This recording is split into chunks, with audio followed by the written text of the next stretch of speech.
Alright, let's address all the elephants in the room about Barcelona 2026 because we were watching some absolute masterclasses and some absolute heartbreaks as well.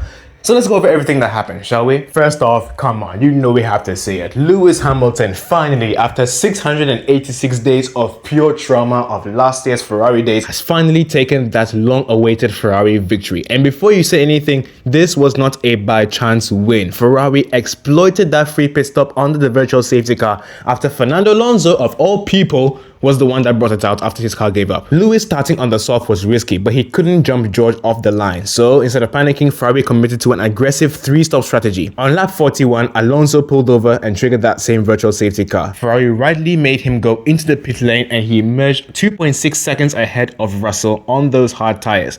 From there, it was pure hammer time. He finished the race 19.5 seconds ahead of everybody else. So he has broken the record for the most wins ever here in Barcelona. 7 Grand Prix victories, just ahead of Michael Schumacher's 6, and also 106 wins in his entire career. And you know how Lewis uses the number 44? Well, on the 44th lap, he set the fastest lap. Everything is going together so well. However, it was most definitely not all sunshine and rainbows for Ferrari because Charles Leclerc had a completely different story. After having a solid race climbing from P10 to P6 after his dummy qualifying crash, he suffered a late hydraulic issue. Power steering, it seemed. In classic Ferrari fashion, if something goes right, something has to go wrong. You can't help but feel sorry for the guy. He has been with Ferrari for so long and he is hanging by a chicken wire every single time he gets in that car. I do know what's happened, but it's definitely not Kim Kardashian, that's for sure. Now let's move over to Mercedes because this was a genuinely difficult weekend for them. George Russell started on pole, Kimi Antonelli started just behind Lewis Hamilton in P3. So after the virtual safety car, Lewis Hamilton ahead of everybody, George Russell and Kimi Antonelli were separated by almost nothing. However, on lap 62, Antonelli and George were scrapping for P2 and Antonelli pulled an amazing overtake, but only for his electrical system to completely disintegrate. The car just did not want to go anymore. It didn't explode literally, but you know what I mean. So Kimi Antonelli's winning streak, which was flawless, has finally ended. Toto Wolff was not particularly happy about that in the garage. So Lewis Hamilton winning the race, George Russell took P2 and Lando Norris in that McLaren got P3, making it the first all-British podium since the 1968 United States Grand Prix, 58 years ago. Max Verstappen managed to snag P4 after his own 3-stop strategy, and Isaac Hadjar recovered well to P6 after a completely horrific start